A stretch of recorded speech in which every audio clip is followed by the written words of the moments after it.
Suasana di lokasi wisata Pantai Ganting Kecamatan Simelu Timur Kabupaten Simelu Aceh, tidak pernah sepi dari pengunjung.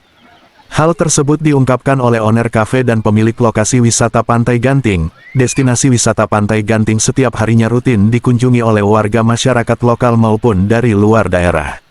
Pantauan media, hari ini Senin tanggal 7 April tahun 2025 sekira pukul 16.55 waktu Indonesia Barat, di lokasi wisata Pantai Ganting, sejumlah pengunjung, mulai dari orang tua hingga anak-anak, terus menikmati suasana keindahan pantai sambil berenang, ditambah lagi angin bertiup sepoi-sepoi, tak kalah hebatnya nuansa pantai di Simelu bak seperti destinasi wisata di Bali.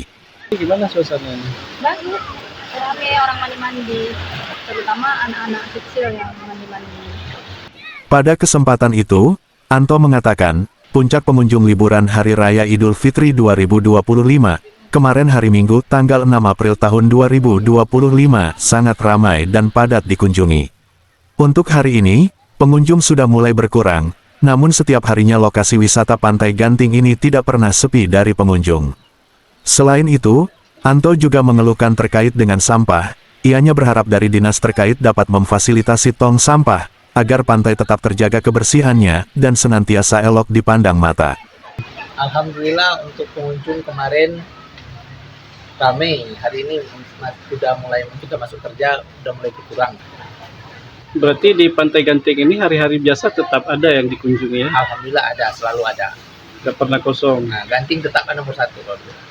Amatan media, lokasi wisata Pantai Ganting ini tergolong bersih, untuk fasilitas sarana dan prasarananya memadai. Jika usai berenang di laut, ada air bersih yang disediakan untuk membilas, sedangkan untuk menu makanan dan minuman juga tersedia di Cafe Anto. Gimana berenangnya? Walaupun nggak tahu berenang, tapi seru lah, kena air laut.